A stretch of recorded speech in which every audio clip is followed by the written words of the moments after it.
ধর্ম বর্ণের বিভেদ নয়, সব মানুষের জন্য নিরাপদ হবে রাষ্ট্র। নজরুল বর্ষের উদ্বোধনীতে প্রধানমন্ত্রী। বাংলাদেশে স্বাধীনভাবে সিদ্ধান্ত নেওয়ার সক্ষমতাকে সম্মান করে চীন। তিস্তা প্রকল্পে সহায়তার অঙ্গীকার। শাপলা গণহত্যায় ইনুর জড়িত থাকার প্রমাণ প্রসিকিউশনের শিগগিরই চার্জশিট চিফ প্রসিকিউটর। শেষ 16 টিকিট পেতে ভোরে মুখোমুখি পর্তুগাল ক্রোয়েশিয়া। বিশ্বকাপে রোনালদো মদ্রিচের শেষ লড়াই।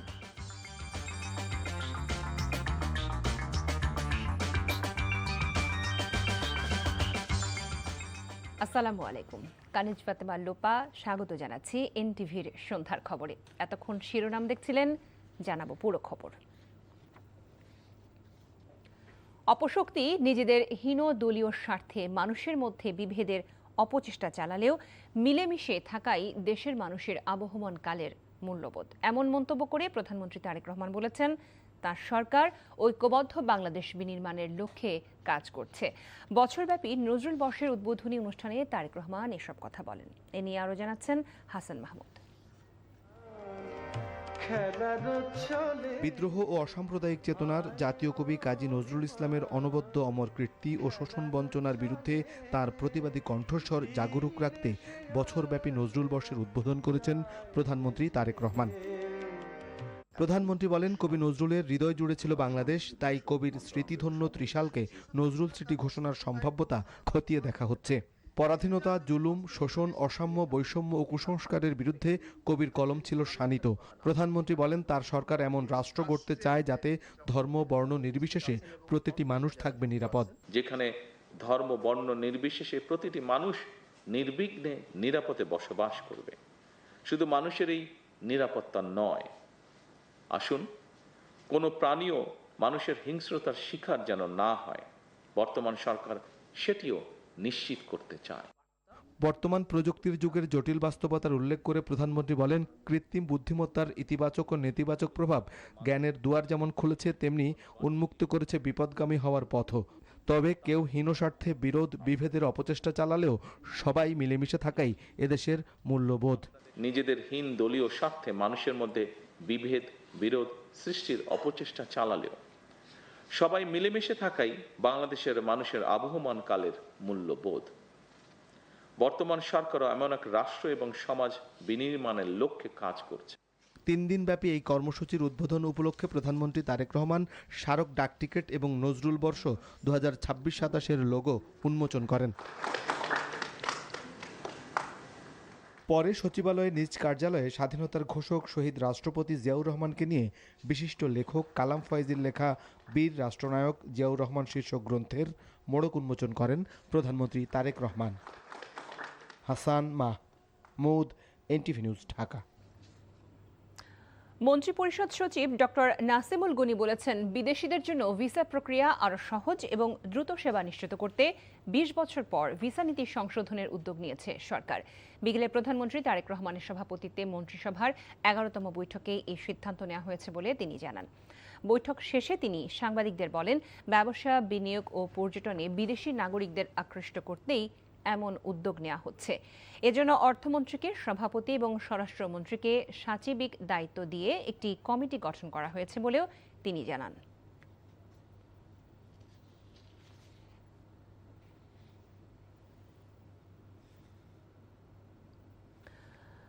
বাংলাদেশের অভ্যন্তরীণ ইস্যুতে চীন কারো হস্তক্ষেপ মেনে নেবে না বলে সতর্ক করে দিয়েছেন ঢাকায় নিযুক্ত চীনার রাষ্ট্রদূত ইয়াও ওয়েন।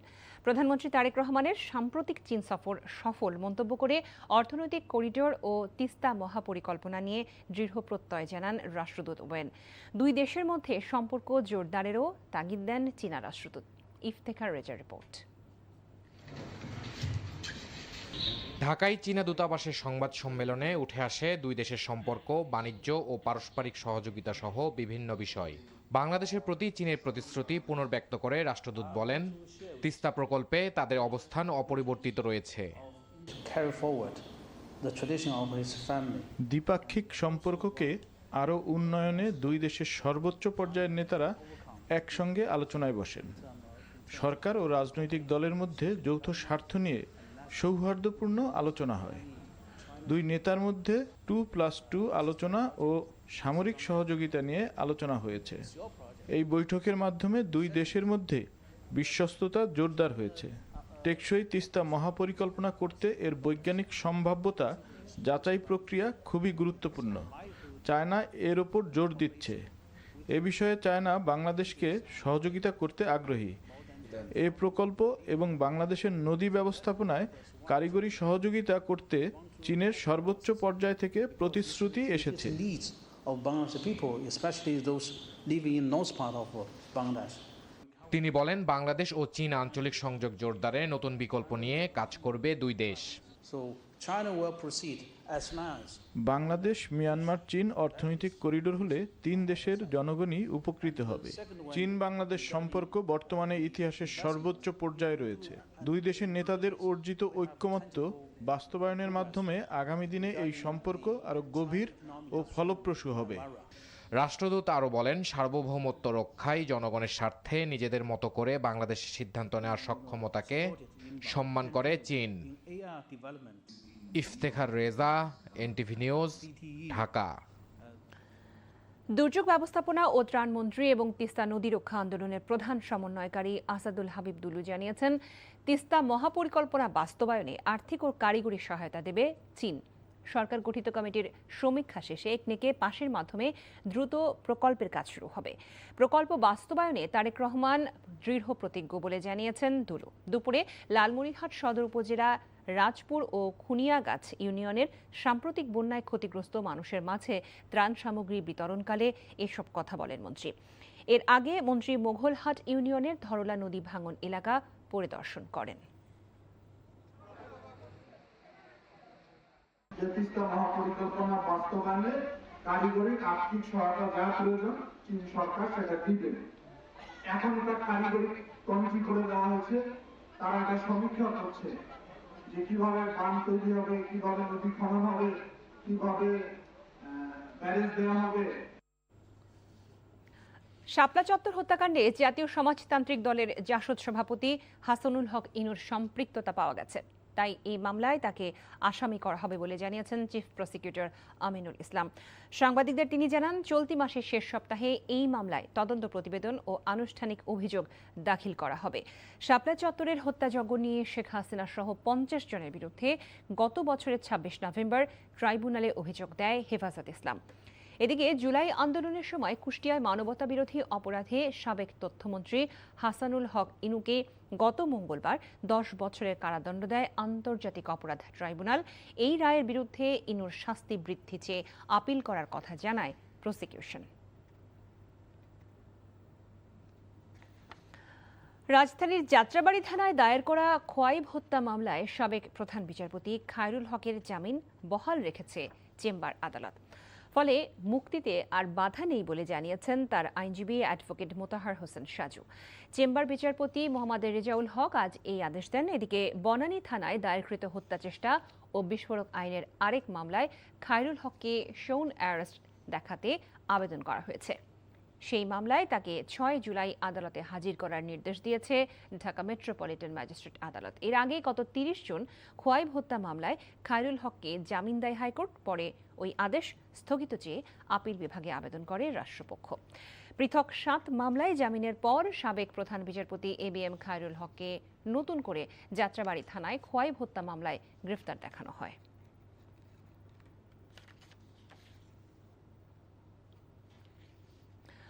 শুরু হলো এইচএসসি ও সমমান পরীক্ষা। এবারই প্রথম অভিন্ন প্রশ্নপত্রে 9টি বোর্ডে পরীক্ষা অনুষ্ঠিত হচ্ছে। এবার 11টি শিক্ষা বোর্ডের অধীনে 9,439টি শিক্ষা প্রতিষ্ঠান থেকে 12,70,583 শিক্ষার্থী পরীক্ষায় অংশ নিচ্ছে। এ নিয়ে থাকছে ওবায়দুল্লাহ মামুনের রিপোর্ট। এবারই প্রথম একই প্রশ্নপত্রে একযোগে দেশের 9টি সাধারণ শিক্ষা বোর্ডে অনুষ্ঠিত হচ্ছে এইচএসসি পরীক্ষা। এছাড়া মাদ্রাসা শিক্ষা বোর্ডে 92,905 জন এবং কারিগরি শিক্ষা বোর্ডে 1,07,964 জন পরীক্ষার্থী অংশ নিচ্ছে। গত বছরের তুলনায় এবার মোট পরীক্ষার্থীর সংখ্যা বেড়েছে 19,472 জন। তবে গতবারের তুলনায় ঝরে পড়া পরীক্ষার্থীর সংখ্যাও বেড়েছে। নকল রোধ ও প্রশ্ন ফাঁস বন্ধে সরকারের পক্ষ থেকে সর্বোচ্চ নজরদারি নেওয়া হয়েছে। প্রতিটি কেন্দ্রে বসানো হয়েছে ক্লোজ সার্কিট ক্যামেরা। প্রথম দিন সকাল থেকে গুড়ি গুড়ি বৃষ্টি আর তীব্র তাপদাহ উপেক্ষা করে কেন্দ্রে আসেন পরীক্ষার্থীরা। কেন্দ্রের বাইরে অপেক্ষমান অভিভাবকরা। অভিন্ন প্রশ্নপত্রে পরীক্ষা নেয় সরকারকে সাধুবাদ জানিয়েছেন তারা। প্রত্যেক বোর্ডের পরীক্ষা যদি পৃথক পৃথক হয় তাহলে কোনো বোর্ডে পরীক্ষা সহজ হয়, কোনো পরীক্ষা কঠিন হয়, এতে অভিযোগ থাকে, কিন্তু এখন আর কোনো অভিযোগ নাই। এখন পরীক্ষা একটা দেওয়ার পরে বোঝা যাবে যে অ্যাকচুয়ালি কেমন হচ্ছে। একদিক দিয়ে ভালো হয়েছে, কারণ কি মেধা তালিকায় দেখা যায় যে অমুক রে খুব ভালো করছে, ঢাকা বোর্ডে এরকম রেজাল্ট করছে, কিন্তু এবার আসলে এরকম হবে না। প্রথম দিন বাংলা প্রথম পত্র পরীক্ষায় অংশ নিতে সকাল 10টার আগেই কেন্দ্রে প্রবেশ করে শিক্ষার্থীরা। দুপুর 1টায় শেষ হয় পরীক্ষা। প্রশ্নপত্রের মান নিয়ে কথা বলেন তারা। এমসিকিউ একটু হার্ড ছিল, কিন্তু সব মিলে ভালোই হয়েছে পরীক্ষা, আলহামদুলিল্লাহ। কোয়েশ্চেন মোটামুটি সহজই হয়েছে, মানে মিডিয়াম টাইপের কোয়েশ্চেন, লিখতে পারছি সব। বহু নির্বাচনীগুলো অনেক স্ট্যান্ডার্ড এসেছে এবং সৃজনশীলগুলো মাস্ট অনেক ইজি আসছে। ক খ সব প্রিভিয়াস যে বোর্ডগুলো, সেই বোর্ডগুলো থেকে আমরা কমন পেয়েছি। সবচেয়ে বেশি ঢাকা বোর্ড থেকে 3,393,093 জন শিক্ষার্থী এইচএসসি পরীক্ষায় অংশ নিচ্ছে, আর বরিশাল বোর্ডে পরীক্ষার্থী সবচেয়ে কম। তবে 36% এইচএসসি ও সমমান পরীক্ষার্থী এবার অংশ নেয়নি। Obaidullah Mamun, NTV news, Dhaka. এনটিভির 24তম বর্ষে পদার্পণ উপলক্ষে শুভেচ্ছা জানিয়েছে তুরস্ক ভিত্তিক LP gas company United Aygaz LPG limited. বিকেলে এনটিভির কারওয়ান বাজারের প্রধান কার্যালয়ে প্রতিষ্ঠানের চেয়ারম্যান মোহাম্মদ মোসাদ্দেক আলীকে ফুল দিয়ে শুভেচ্ছা জানান কোম্পানির সিইও হারুন ওরতাজ। এই সময় তিনি এনটিভির বস্তুনিষ্ঠ সংবাদ এবং অনুষ্ঠানের ভূয়সী প্রশংসা করেন। প্রতিষ্ঠাবার্ষিকীতে এনটিভির উত্তরোত্তর সমৃদ্ধি কামনা করেন তিনি। আগামীকাল শুক্রবার 24তম বছরে পদার্পণ করছে জনপ্রিয় স্যাটেলাইট চ্যানেল এনটিভি।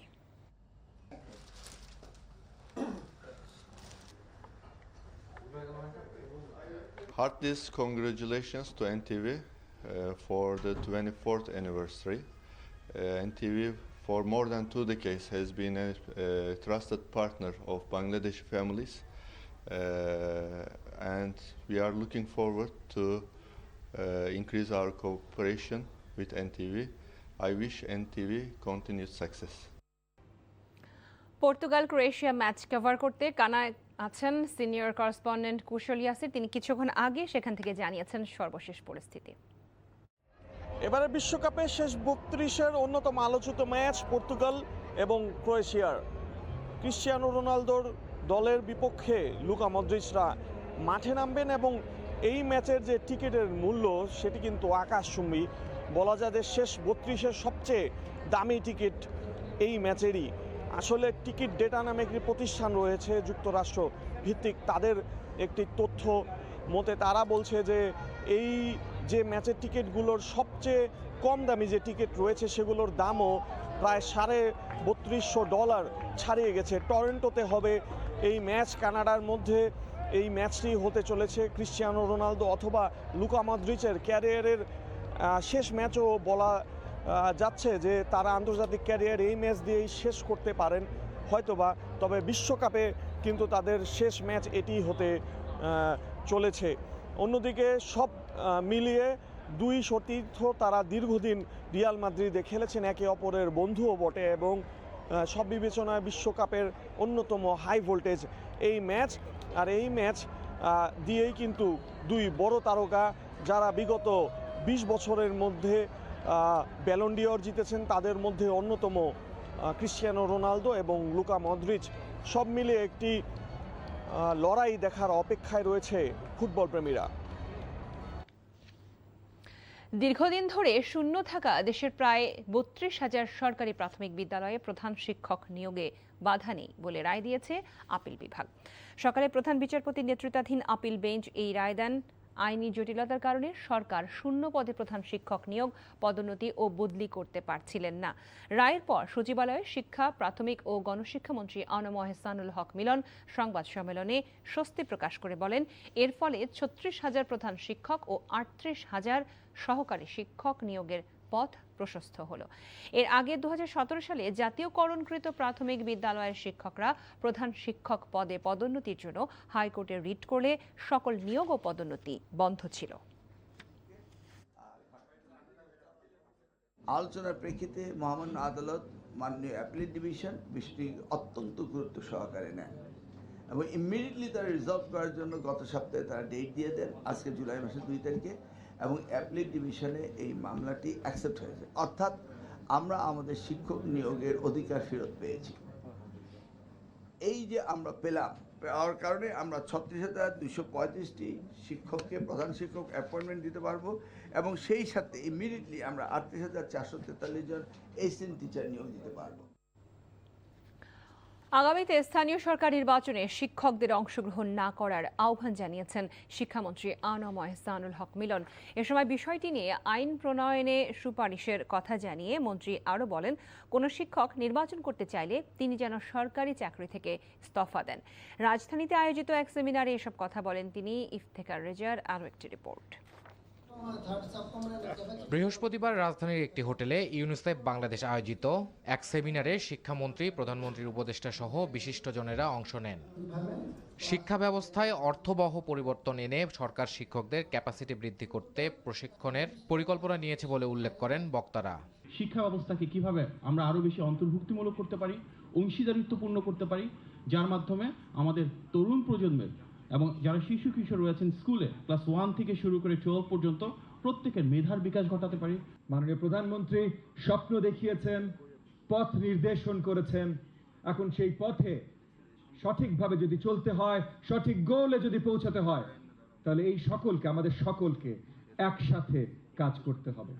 বক্তব্যে শিক্ষা খাতে নানা দিক তুলে ধরেন শিক্ষামন্ত্রী। আহ্বান জানান শিক্ষকরা যেন আগামীতে স্থানীয় নির্বাচনে অংশ না নেন। আগামী দিনের নির্বাচনগুলোতে শিক্ষকরা যেন পার্টিসিপেট না করে এবং গভর্নমেন্ট যেন এই ধরনের একটি আইন তৈরি করে শিক্ষকরা লোকাল গভর্নমেন্ট ইলেকশনে যেন না যায়, যেতে হলে তারা যেন চাকরির থেকে ছেড়ে যায় এবং এই শিক্ষকদের যে ট্রেনিংয়ের ব্যবস্থার জন্য, শিক্ষকের উন্নয়নের জন্য আমরা যে ইনভেস্টমেন্টগুলো করছি এগুলো যেন প্রপারলি হয়। চলতি বছরে ইউনেস্কো ও UNICEF global partnership for education জিপিইর আওতায় বাংলাদেশের শিক্ষা খাতে প্রায় 99 মিলিয়ন মার্কিন ডলারের অর্থায়ন অনুমোদন করেছে বলে জানান শিক্ষামন্ত্রী। Iftekhar Reza, NTV news, Dhaka. দ্রুত গ্রাহক সেবা নিশ্চিতকরণ এবং গ্রাহকের আমানত সুরক্ষার অঙ্গীকার পুনর্ব্যক্ত করে Akij Takaful life insurance PLC অর্ধবার্ষিক সম্মেলন 2026 অনুষ্ঠিত হয়েছে। বৃহস্পতিবার সকালে রাজধানীর কাকরাইলে ডিপ্লোমা ইঞ্জিনিয়ার্স ইনস্টিটিউটে এই সম্মেলনটি অনুষ্ঠিত হয়। এই অনুষ্ঠানে প্রধান অতিথি হিসেবে উপস্থিত ছিলেন কোম্পানির চেয়ারম্যান শেখ শামীম উদ্দিন। বিশেষ অতিথি হিসেবে উপস্থিত ছিলেন পরিচালক শাজমিন সুলতানা, মীর মাহফুজুর রহমান এবং মোহাম্মদ ফুয়াদ হোসেন। এছাড়াও অনুষ্ঠানে উপস্থিত ছিল ব্যবস্থাপনা পরিচালক মোহাম্মদ আবু ইউসুফ, সঞ্চালনা করেন এবং সভাপতিত্ব করেন কোম্পানির মুখ্য নির্বাহী কর্মকর্তা সিইও মোহাম্মদ সাজ্জাদুল করিম। কোম্পানির চেয়ারম্যান শেখ শামীম উদ্দিন বলেন, আমরা একটি পরিবার, এই স্লোগানকে ধারণ করেই Akij Takaful life insurance PLC এগিয়ে যাচ্ছে। গ্রাহকের আমানত সুরক্ষায় প্রতিষ্ঠানটি প্রতিশ্রুতিবদ্ধ। আমরা বীমা কোম্পানি হিসেবে শুধু জীবন বিমাই না, আমরা বিভিন্ন প্রোডাক্ট নিয়ে আসছি। সেইখানে বিভিন্ন জীবনের যেই হজে যাওয়া থেকে শুরু করে, শিক্ষা থেকে শুরু করে, স্বাস্থ্য থেকে শুরু করে আমরা বিভিন্ন প্রোডাক্ট নিয়ে আসছি। ইনশাল্লাহ আমরা বিশ্বাস যে বাংলাদেশের মানুষকে আমরা আরেকটু প্ল্যানিং করে, তাদের জীবনের প্ল্যানিংয়ের মাধ্যমে আরেকটু সুন্দর, আরেকটু কি করে সচ্ছলতা দেওয়া যায়, এইটাই আমাদের চেষ্টা থাকবে ইনশাল্লাহ।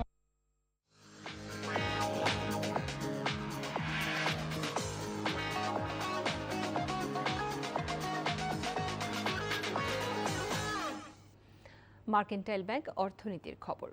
ভোক্তা পর্যায়ে আরও কমানো হয়েছে এলপিজির দাম। জুলাই মাসের জন্য 12 কেজি এলপিজি সিলিন্ডারের দাম 357 টাকা কমিয়ে 1528 টাকা নির্ধারণ করা হয়েছে। আজ সন্ধ্যা 6টা থেকেই নতুন দাম কার্যকর হয়েছে। দুপুরে এনার্জি রেগুলেটরি কমিশন বিইআরসি বিজ্ঞপ্তিতে জানিয়েছে, জুলাই মাসের জন্য 12 কেজি এলপিজির দাম 1885 টাকা থেকে কমিয়ে 1528 টাকা নির্ধারণ করা হয়েছে। আর ভোক্তা পর্যায়ে 16 টাকা 53 পয়সা কমিয়ে অটো গ্যাসের দাম ভ্যাট সহ প্রতি লিটার 70 টাকা 40 পয়সা করা হয়েছে।